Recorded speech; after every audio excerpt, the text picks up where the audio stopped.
Yo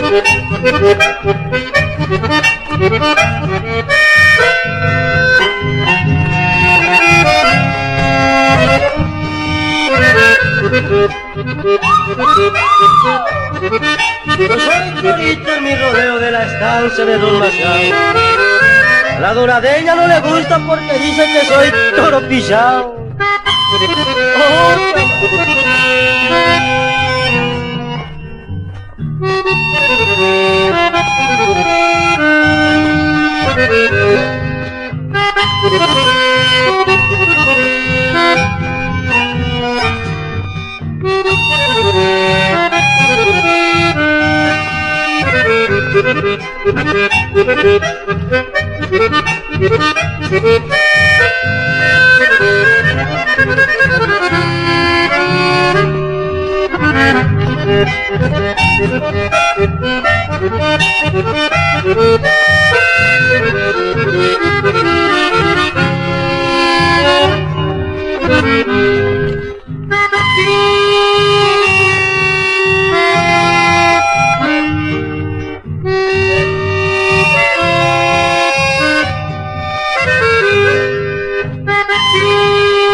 A mí me gusta la sopa cuando la gallina es bien gorda, pero más me gusta la sirvienta cuando la patrona es sorda. ¡Oh, chamaca!